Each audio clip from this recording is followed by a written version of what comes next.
You know, when we first came here, people said, well, how are you going to fund yourself? How are you going to pay for your fuel? Somebody's got to pay for your fuel. You know, what's the cost going to be? Well, I didn't know.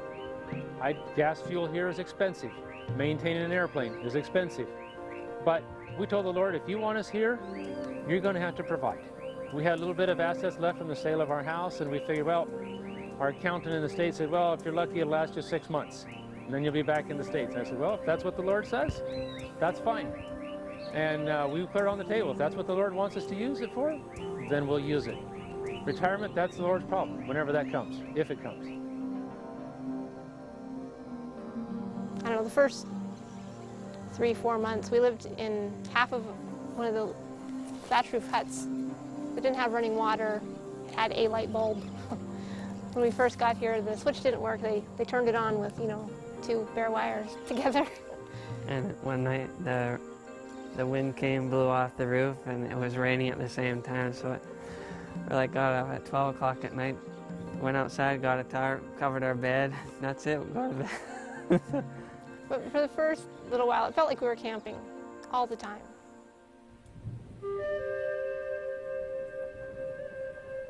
Doctora Chapatina, they call me. That's a doctor here.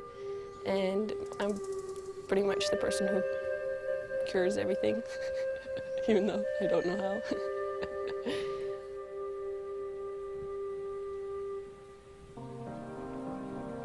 And I'm like, God, I've got this budget figured out about how much the school could operate. It'd be a lot easier if you just send the money at the beginning of the month all together, and I wouldn't stress about it, right? It's all there, it's all together. This is killing me.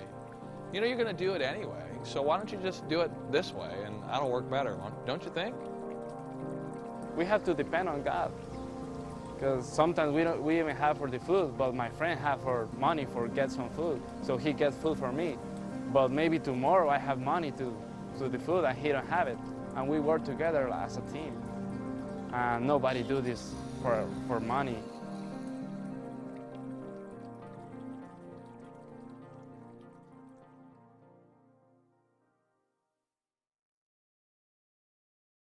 Te estoy viendo. ¿Dónde estás yendo? No, te estoy viendo. Oh.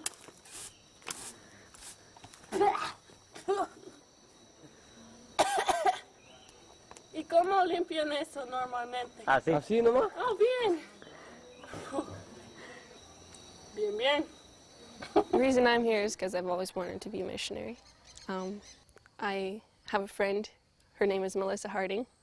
Pretty much we talked about starting an orphanage, and I said, when I'm done school, I want to come and help you. And so she said, okay, when you're ready, come. And so I finished school, and I came for 6 months, supposedly, and I stayed. I quit college. I thought it was exciting. I thought it would be a great adventure, and it is. It's not quite as silver-lined as I thought it would be. After the first couple weeks I was here, I was like, wow, this is crazy. This isn't at all romantic like my dreams. But what keeps me here is just seeing God work in every little way, how He's working in my life. I just felt like I needed to stay, and I stayed, and I know I learned way more here than I would have ever learned in nursing school, just about life. I mean, you learn every day something new about yourself, about other people, about God. It's been the best thing that ever happened to me, because college was pretty much a trap. I mean, I was going to go become a nurse, which is very needed here. We definitely need nurses, but just my environment and my relationship with God wasn't good. And here I've grown so much and learned so much about God that it's worth it all. Duele como fuego. Mentira, no duele. ¿Qué más? No duele, mira eso. We have a few orphans, but most of them are just kids who need to get out of the situations they're in. I'm not a nurse, but I get called for everything. So. No necesito puritos. No es abierto, no hay sangre, no nada. School is for all the kids that are here. We also have some external students who come from up the road and down the road. Usually they're poor students. Lots of times you get very impatient with these guys. God is the only one who gives you patience because sometimes they can be so bad. There's always problems with lots of the big girls getting in fights and not getting along, and somebody got hurt or their feelings were hurt, and it's just like you always have stuff like that, but God always clears it up. The boys have changed so much this year. We've seen such a huge growth in them with having a mom and a dad. They just, like, their attitudes have become good. They listen way better.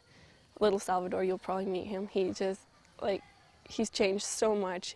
And he talks about God, and he has such a huge heart, and he just ran wild last year because there was just not enough people, not enough, I don't know, wisdom. Just to see how they've changed from last year when I was here to this year is incredible, because they come knowing pretty much nothing about God, and if they do know about God, it's usually just a messed up view of God, where he's just a big meanie. Just to see them now singing every morning, reading their Bibles every day, memorizing the Bible, helping out at the church, giving Bible studies. It's just incredible to see how God is using them and using us, even though, like, I came just a kid myself, and he's using whatever I'll give him to help these kids. And pretty much every moment you're asking God, just help me. That's another thing that I never did back home, because when you're comfortable, you don't need to ask God for anything, right? But I'm asking him all day long to help me.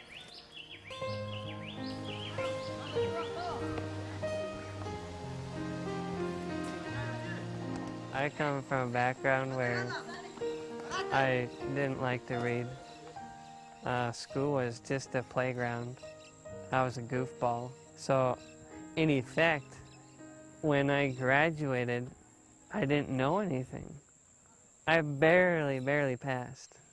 I didn't know anything. I knew how to work. I know how to use my hands, and that's about it. When I was working back home, it got to the point where, you know, you work, you sleep, you work and you sleep, and you eat. I mean, that's about all that was going on. And, you know, there's church and there is all that, but there is nothing that was, you know, moving ahead, you know, in the spiritual sense. At the end of our first year of marriage, we had just gotten out of debt. And the very same week, we had some friends who showed us a video of David Gates preaching in that church somewhere. And man, not even 5 minutes into the video, like... And it really struck a chord.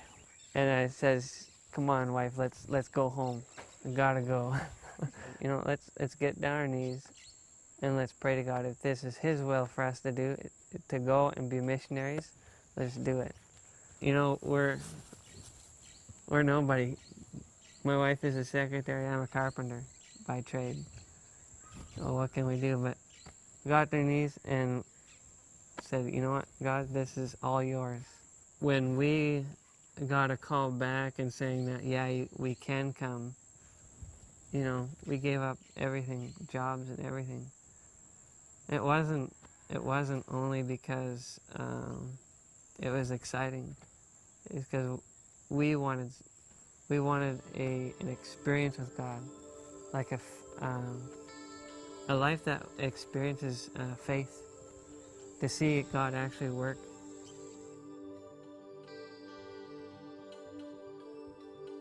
One of the biggest things I think that we've really seen is how God provides month to month. Especially last year, and again, starting again this year, there weren't a lot of donations that came in, like for the school. And it was like out of the blue, things would happen. Like we didn't have any money, and somebody, you know, we had a truck at home to sell. And it was like, we'd like to buy your vehicle. It's like, well, there we go. There's another few months worth of food. Or this year it was our income tax return came back just in time for us to go buy food. and to all the other millions of expenses that crop up. God really provides when we need Him.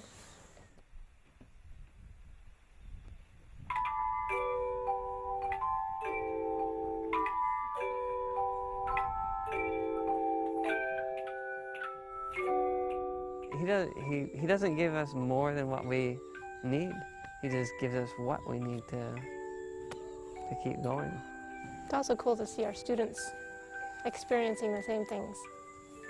Because at the same time we didn't have very much money, we told the students, look, we don't have money. We need to go buy food tomorrow. And we don't know how God is going to provide. And we invited them to pray. And after worship was over, we had some students who came and gave, like 20 bolivianos, which is like $3. But it's all they had. Or there's some who, they had a bag of sugar. That's all they had, so they brought it. Just to see them experiencing, living in a community and sharing, as well as learning to trust in God. Especially the students who've been here for 2, 3, 4 years. They really get to see over and over again how God provides. The program here is working with the students to spend as much time with the students as you can. Because a lot of these students don't come from a Christian environment, and so they need all the influence that they can to be steered in the right way. And so that's what I do. We are washing the bike. We are washing.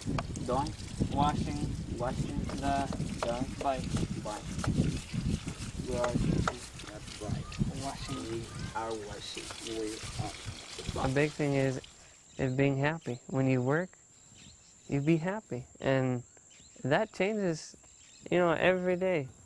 Every day, if a person is discouraged, put them a smile, and they change. I'm probably one of the few people that doesn't know very much, and yet I can work for God in His vineyard. I can't preach, and I can't give a Bible study, but if I can free somebody's time to do a Bible study, hey, that's my mission work.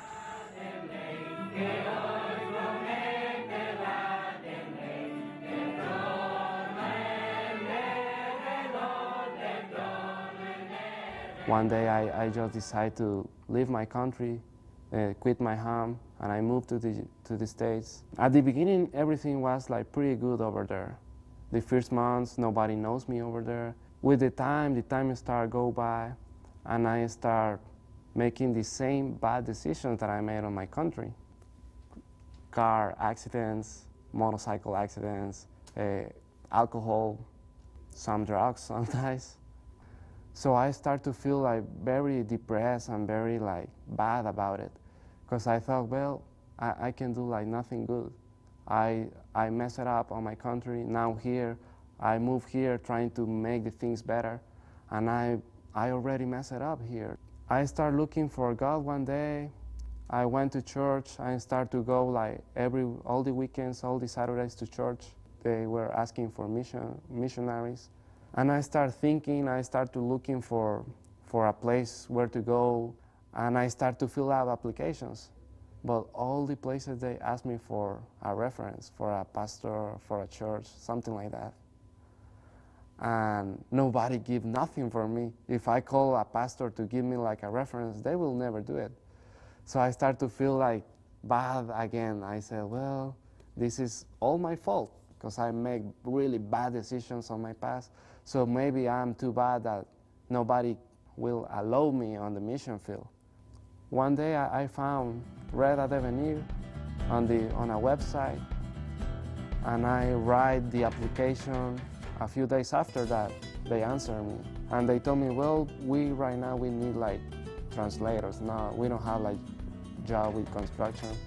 But I said, well, I need to try this, because I need to do something, and I need to do something now.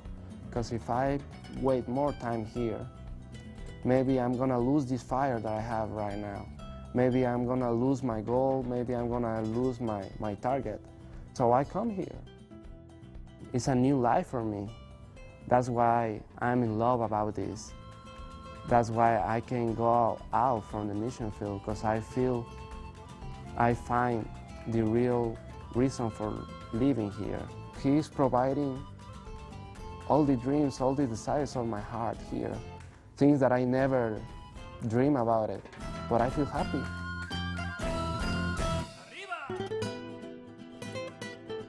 I never thought that I will enjoy traveling a lot, sharing my room with 3 more guys.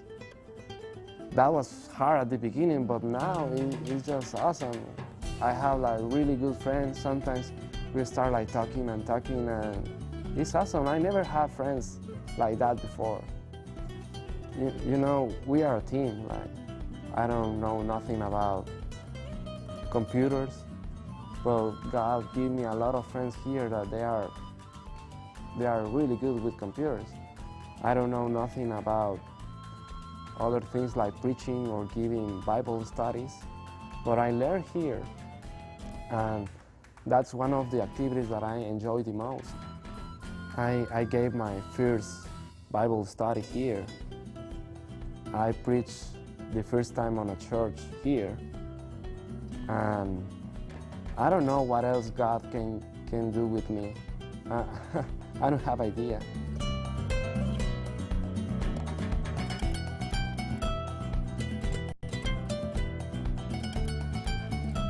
You know, oftentimes, finances is a big one.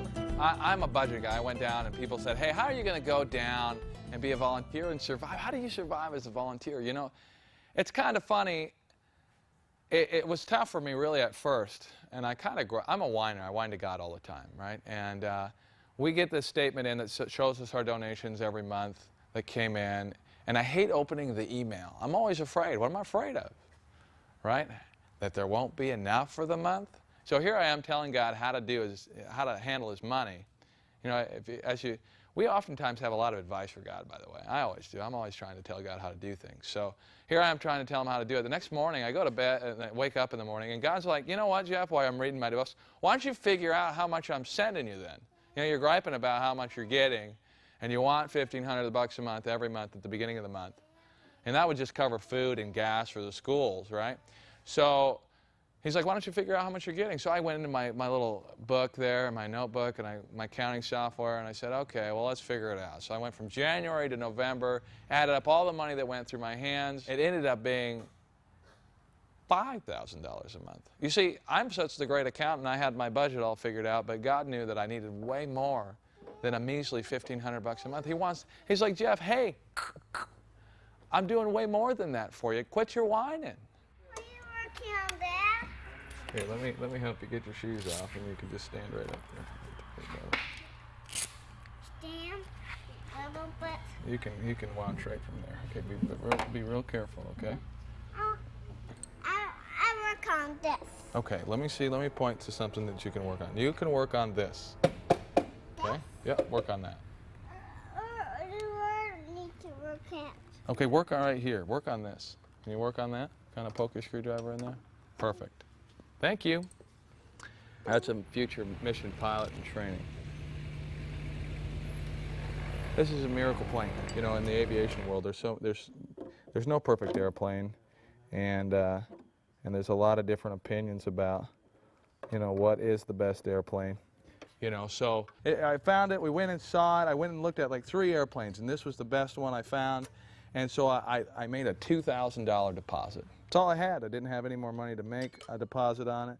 And then I had to fly back down to Bolivia because there was a construction. We're working on this new construction project, and a team was coming down. So I had to get back down there right away. And so I said, I'll be back in 3 weeks, and I'll make the rest. We'll do the pre-buy, and I'll make the rest of the payment. So 3 weeks rolls by, and I'm driving up there. I'm like, Lord, you got to make it clear. If you don't want this plane, I don't want it. I want you to do whatever.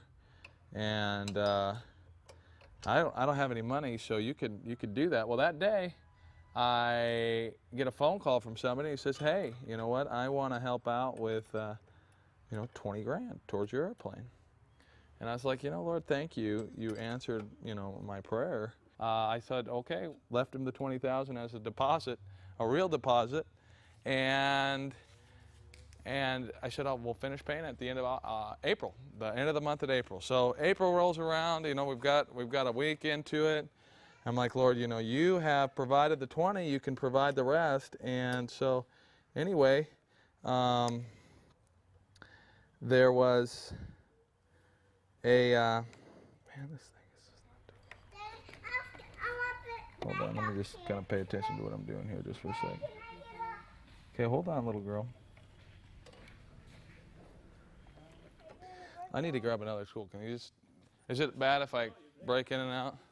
Okay, so basically, a week later, you know, I was like praying, God, you know, you got to come up with the rest of the money here. And so, you know, I got a phone call. By the way, I'm not anybody special. So, I mean, I don't know a lot of rich people. My folks aren't real wealthy and, you know, that kind of thing. So, and my church isn't that big, but, you know, they support us huge. But anyway, you know, somebody I didn't even know said, hey, we want to help with the airplane.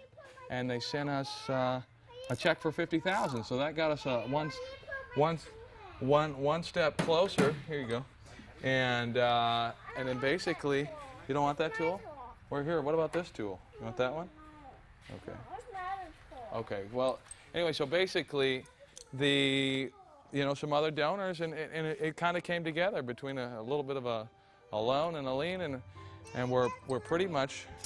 I was able to make the payment like 3 days before the end of April. You know, God was awesome, and you know, for an airplane that I didn't have only $2,000 to go for, God put it all together in His time. Clear prop. Where's this guy going with his bicycle? He's not paying attention at all. Okay.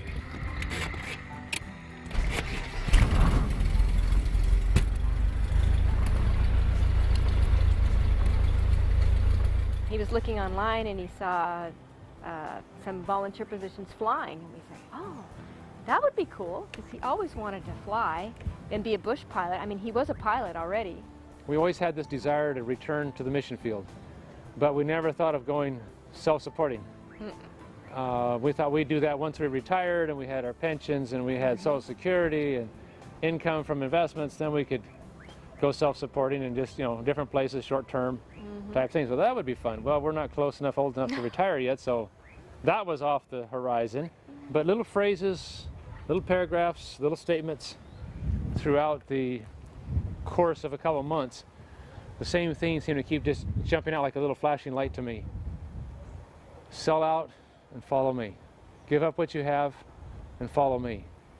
And at our age, that's scary. Kids just not quite through school yet, still in college, a couple of them, and looking at retirement down the road a ways, and it's like, Lord, what are you saying?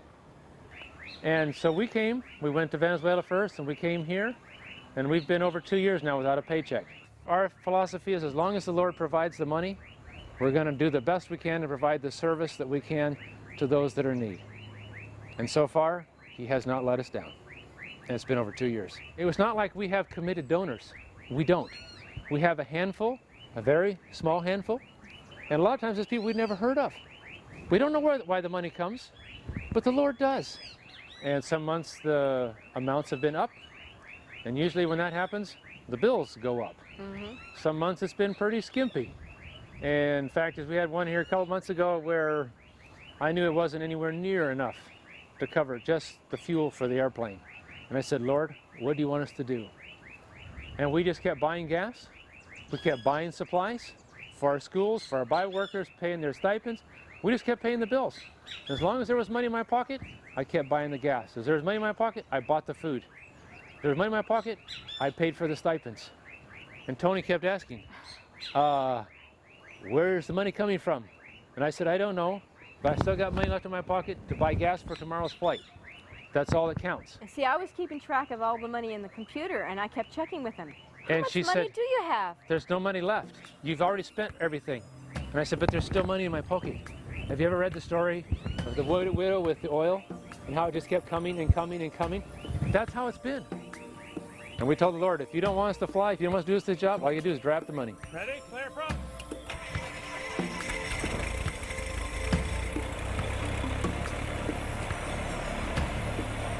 3.5 hours of fuel, requesting flight level 2000 for Dumoulin.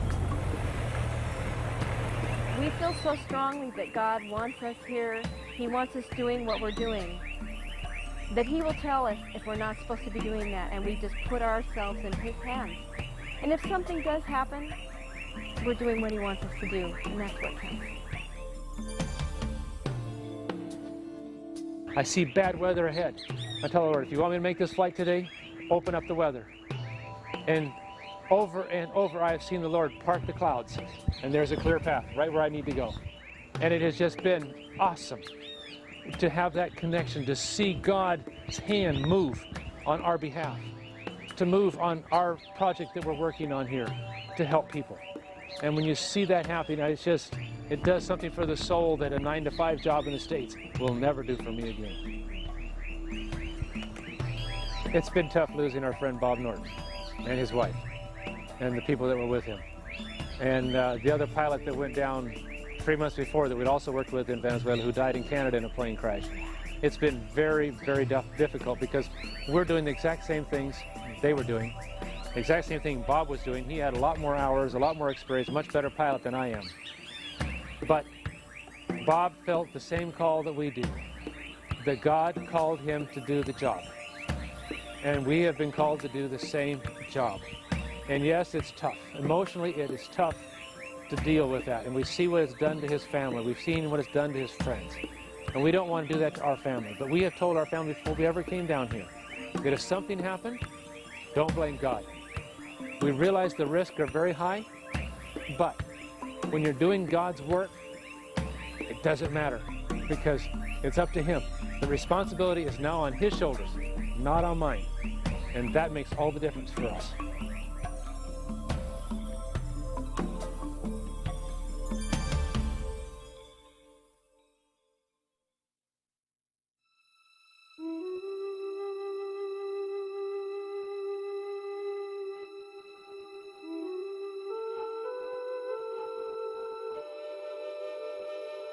If someone told me like a couple of years ago that one day I will be preaching on a church, or I will be in different homes giving Bible studies, or working on a Christian TV station, I will say like, good night, no way. It's no way for me to be there.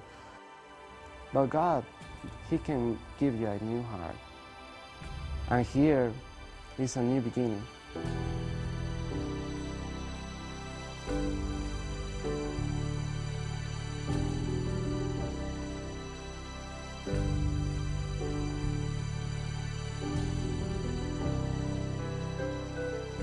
And every day, like, I struggle to give what I have. I feel selfish lots of times. I don't want to be doing this. They call Mommy Sarah, every, don't say how many seconds. And I get tired, I don't get enough sleep lots of times, and I just get discouraged. But every morning, I try to have my worship alone, and then we have staff worship, and God just comforts me and says, you know, you're doing what I've called you to do. You're here for a reason. Just do it. No paycheck, no guaranteed income each month. That was scary at our age. But the Lord said, do you trust me? Are you willing to put it all on the altar for me? And when you make that commitment, it's tough. But if you hold the Lord to it and you do your part, He will not fail. And a lot of people told us we were totally crazy. They still do. And they still are. But you know what? It doesn't matter. Because we're doing what the Lord has asked us to do. And people said, are you out of money yet? Are you making it? Do you have enough to eat? Our diet isn't as fancy as it used to be. That's good because we lost some weight. It's a good thing. I can carry more in my airplane now. But God is good. We've been healthy. Neither one of us have really gotten sick. We have no insurance. We have no medical insurance. We have no retirement. We have no airplane insurance. We have nothing except what God provides. And as God sees the need, He will take care of us. I have no doubt. He has, every time.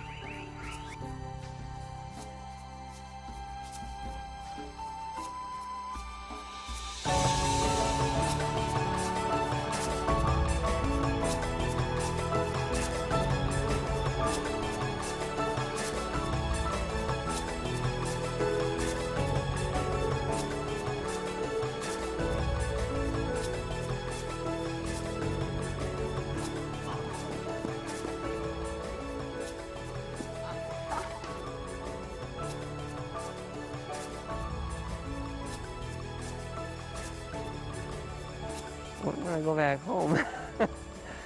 Yeah, this is by far, always wanted to do missionary work. We always wanted to do something for God. Just never expected to be living in South America doing it. Yeah, this fills our hole. Fills our hole.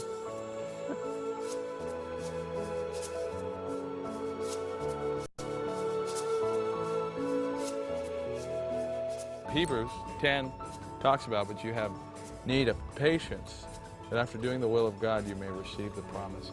You know, I always used to think it was just faith that we needed to receive God's promises, but sometimes I'm an impatient guy. So I want God to do it right now, my way, you know, the way I want it, and right away. But you know, sometimes it takes a little bit of time, and if we're willing to step out by faith, believe His promises, and have patience that He'll fulfill them, God's going to do it every time. It doesn't matter who you are, whether you're American, you're Latin American, you're whoever, God is going to do it. He's able.